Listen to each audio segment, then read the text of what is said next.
Karibu Chuo Kikuu Mzumbe, karibu katika kipindi pendwa cha Mzumbe Fahari Yetu. Kipindi kinachoangazia mafanikio na michango ya jamii ya wanamzumbe katika ustawi wa elimu na maendeleo.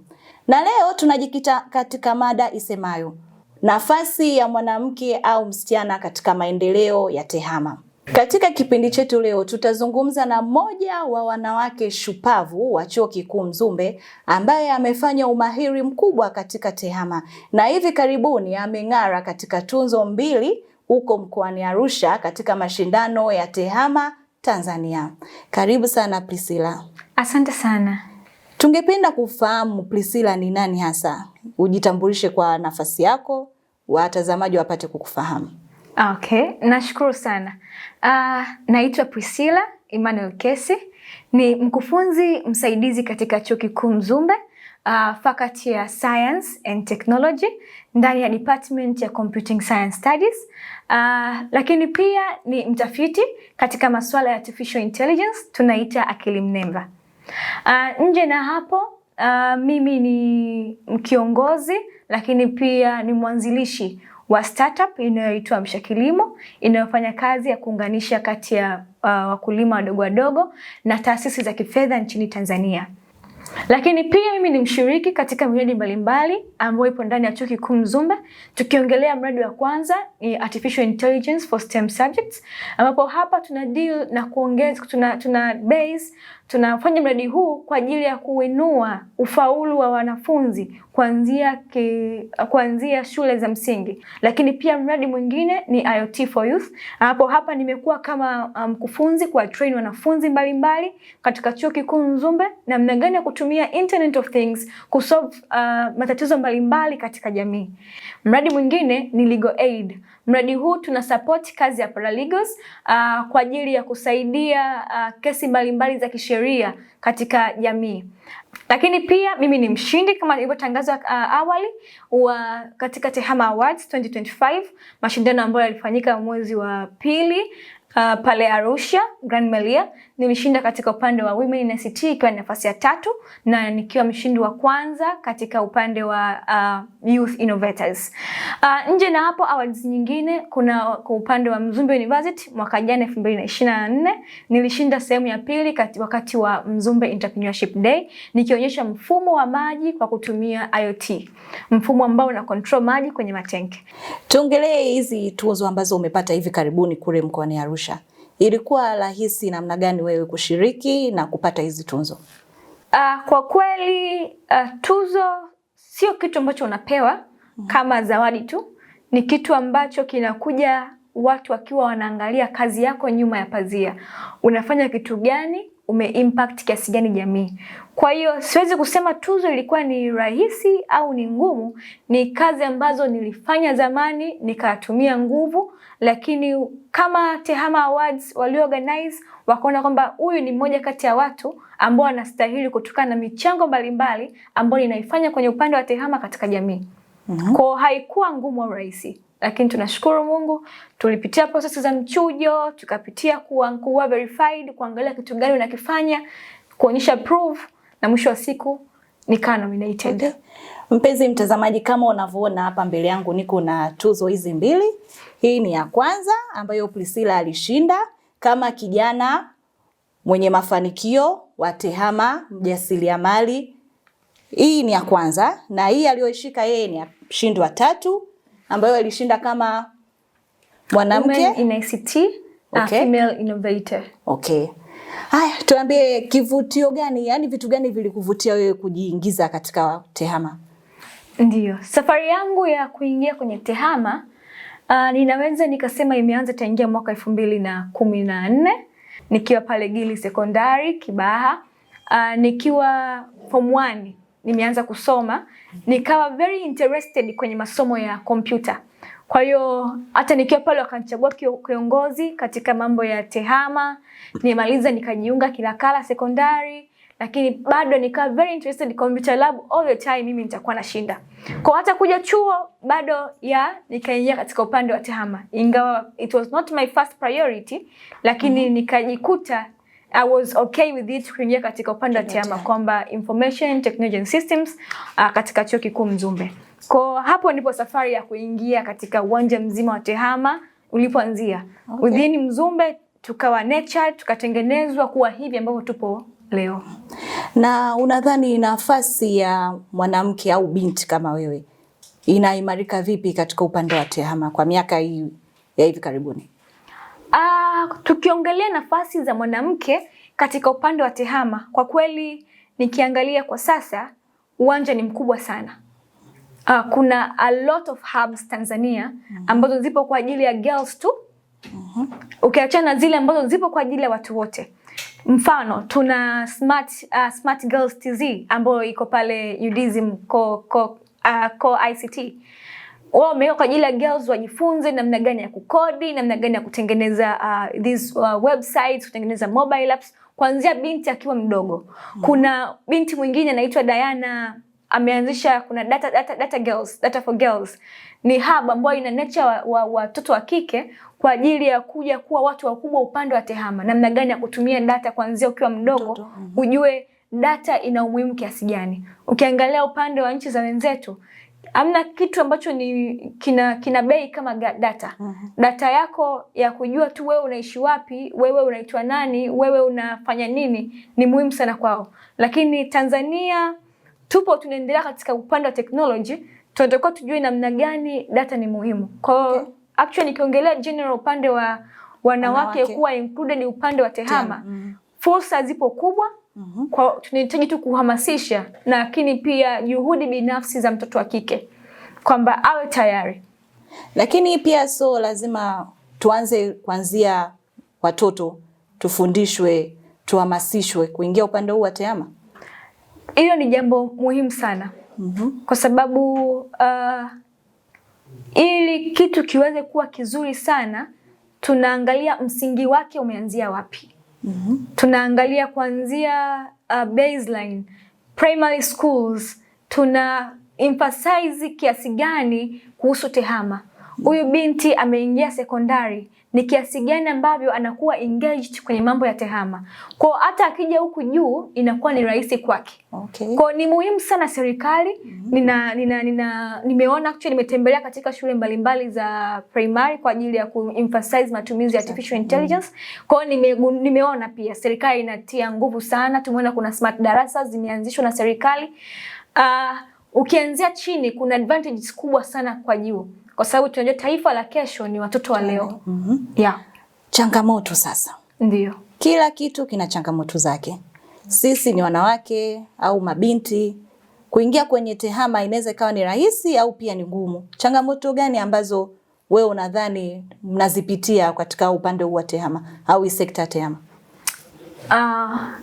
Asante sana. Changamoto, tukiongelea kwa upande wa changamoto, ninaweza nikaanza kuongelea kwanza binafsi. Changamoto ambayo unakuta unaipata sana mara ya kwanza ni ule kujiamini kwamba unaweza. Umeingia in a room ambao unakuta a lot of men are there ambao you think like they're doing a lot of great things. Kwa ukiingia unajidogoisha mwenyewe na hakuna kitu kibaya kama wewe mwenyewe kujiona kwamba haufai. Kwa hiyo kujiamini, tuna nguvu. Kujiamini ni moja kati ya changamoto. Lakini pia changamoto ya pili, kuaminiwa na watu kwamba girls we can do it. Unajua katika uhalisia mwanamke akizaliwa anazaliwa na spirit ya entrepreneurship na angalau ujasiriamali, lakini pia ubunifu, innovation. Kwa ndio maana katika uhalisia wanawake wengi tuna uwezo. Wanawake wengi tuna innovation skills inside of us. Lakini what we lack is somebody to push us, somebody to mentor us, somebody to bring that skill we have inside to the outside world.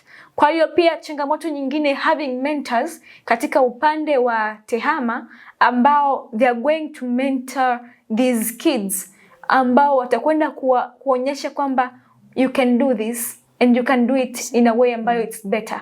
So hiyo pia ni moja kati ya changamoto. Bado kuna watu wachache sana, platforms chache kwa ajili ya kuinua vipaji vya wanawake upande wa TEHAMA. Chuo Kikuu Mzumbe kina nafasi gani au kina mchango gani katika mafanikio hayo ulionayo? Tukisema tuongelee Chuo Kikuu Mzumbe, kwa kweli there are a lot. Kwa sababu if I stand sasa hivi na kusema who is Priscilla, I would say like Priscilla amepata impact kubwa sana za kwake zimetokea kutokana na Chuo Kikuu Mzumbe.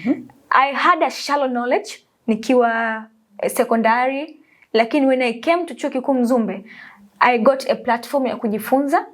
Tuna walimu ambao they're very interactive. Actually mimi kuanza kujiengage kwenye mambo ya IT directly practically nilianza kuanzia nikiwa mwaka wa 3. Kufanya katika miradi, kufanya kazi. Ni kwa sababu gani? We had teachers ambao wanakuona, they get to know what you have inside of you, now they bring that thing up to the outside world. People ambao wanaweza kukuamini. Kwa hiyo Chuo Kikuu Mzumbe, hata tuseme hizi awards ni moja kati ambayo ni impact ambayo nimeipata kutokea Chuo Kikuu Mzumbe.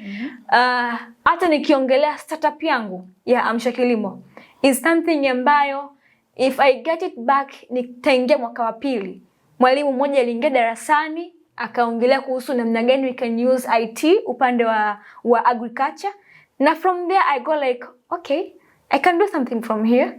So I have grown like who I am today kwa sababu ya walimu. Kuna incubation center, you have ideas, unakuwa nurtured within the ideas. So a lot is from Chuo Kikuu Mzumbe. Tukisema tuboreshe mambo mbalimbali kuhusu TEHAMA, ungetamani vitu gani viboreshwe ili wanawake sasa tupate nafasi ya kujiinua au tujione tunaweza kufanya 1, 2, 3? Kama nilivyosema awali kwa bali ya utayari. Kwa sababu tayari kuna platforms nyingi, kama mfano mimi pia ni kiongozi wa AI for Good Hub Morogoro Hub, ambayo I am the leader, niko hapa Mzumbe. So utayari wa mwanafunzi mwenyewe kuja kujiengage kwenye hub, kuja kufanya kazi. Tuna incubation center. Je, wanafunzi wana utayari wa kuja kuwa incubated? Lakini nje na hapo tunaweza tukafikiria upande wa kufanya hawa wanafunzi waweze kuwa na utayari. How do I keep it? Kuhamasika. Social media influencing, kupost kuhusu vitu ambavyo tunavifanya Mzumbe as incubation, wanafunzi aweze kujua kwamba what is Mzumbe doing, ili aweze kuwa na utayari wa kuja kujiunga. Lakini pia kitu kingine kama Mzumbe, ninatamani sana tuwe tuna awards kwa ajili ya watu ambao they are doing something different upande wa TEHAMA, kwa sababu kama tunavyojua teknolojia inakuwa na ukuaji wa teknolojia in Mzumbe pia inakuwa. So we have women, wanawake ndani ya Mzumbe ambao they doing great things, wanafanya vitu vikubwa. Kwa tukiwa award hawa wanawake na wanawake wenzao wakaona, watahamasika. Kwa wakihamasika inamaanisha nao wenyewe utatamani kujiingiza kwenye upande wa TEHAMA. Na TEHAMA si mpaka usomee ndugu. Unaweza tu katikati ya knowledge yako ulionayo ukajifunza. Kuna mitandao ya jamii, kuna YouTube, vitu vingi sana vinafundishwa. Kitu kingine tukiongelea mfano kwenye namna gani ya kuhamasishwa, Mzumbe tuna branch ya wanafunzi wa IEEE.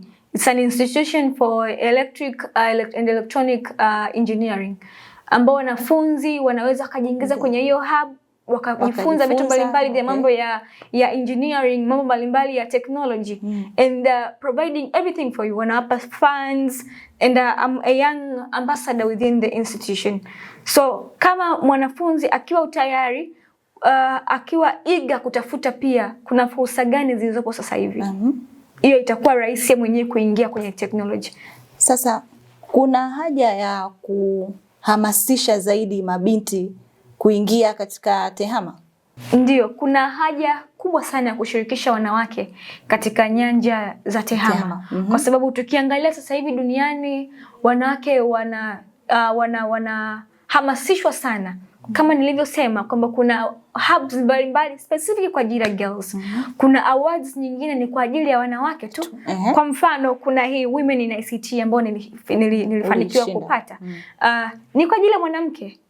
Kwa hiyo kuna uhitaji na wanawake wanahitajika kuji-engage kwenye tehama kwa sababu kuna fursa nyingi na ni jambo ambalo haliishi leo wala kesho, kwa sababu teknolojia kila siku inaendelea kukua. Tukiangalia Tanzania bado tuko a little bit nyuma. Mataifa yenzetu sasa hivi wanafanya big projects. Okay. Na kama unavyojua kama mwanamke akielimika umeelimisha jamii. Kwa ni jambo jema sana wanawake wakajiunga katika upande wa tehama. Unatoa maoni gani au una maoni gani juu ya kuboresha watu wengi au kuboresha hii sekta ya tehama ili watu wengi mabinti tuingie, tusiwe na uoga kabisa? Kuna vitu gani ambavyo vinaweza kuboreshwa ili basi tuingie kwa wingi humo ndani? Asante sana. Kwanza kabisa ningependa kutoa pongezi na shukrani kwa mama yetu Mheshimiwa Dr. Samia Suluhu Hassan kwa namna ambavyo amekuwa mstari wa mbele emphasize, kuhamasisha wanawake kuji-engage kwenye vitu mbalimbali. Amekuwa ni kama nyota au mwongozo wa dada wengi, wanawake wengi, kwamba tujiamini, tunaweza. Lakini pia nitoe pongezi zangu za dhati sana kwa mheshimiwa mwenye dhamana ya upande wa tehama, Mheshimiwa Slaa, kwa namna ambavyo amekuwa chachu na katika wizara yake kuendelea kuhamasisha na kuwezesha vijana wa tehama.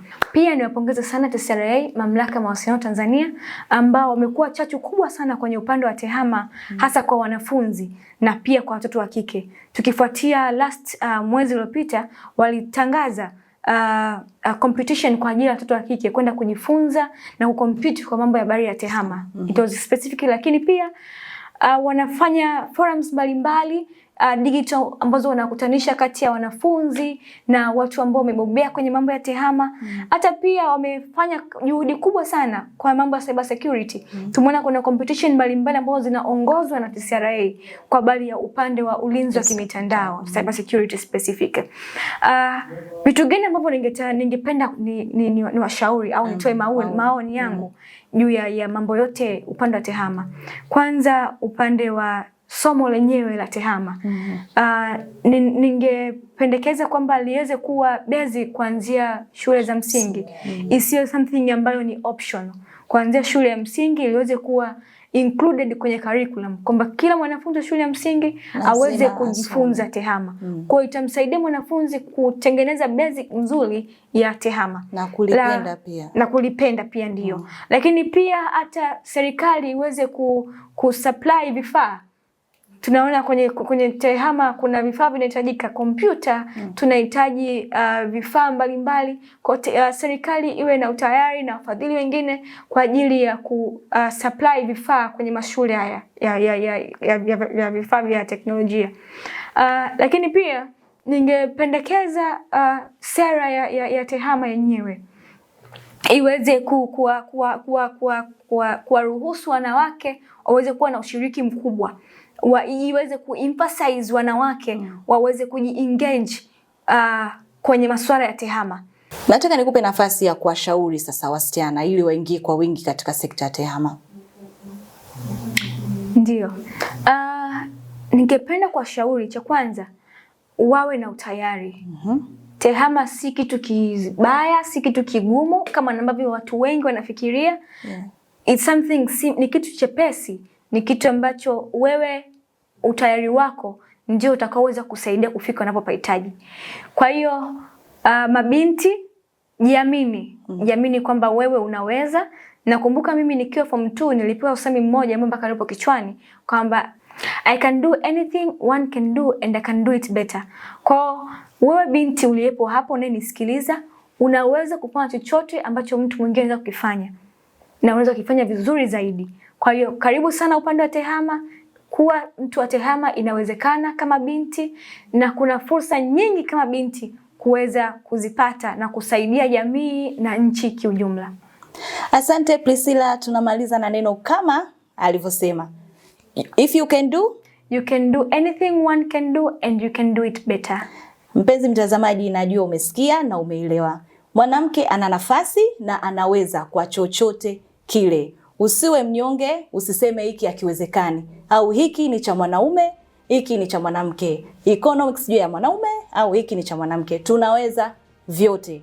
Kama mwanaume anaweza, na sisi tunaweza. Amka binti hapo ulipo, amka mwanamke hapo ulipo. TEHAMA iko sehemu yoyote unaweza kufanya. Kama uko upande wa elimu, kama uko upande wa kilimo, kama uko upande wowote, yani sekta yote ambayo uliopo, TEHAMA inakufikia na unaweza kufanya vizuri katika sekta hiyo uliopo, si ndio? Ndio. Asante sana mtazamaji wetu, mpaka wakati mwingine. Naitwa Mwajuma Kennedy. Kwaheri.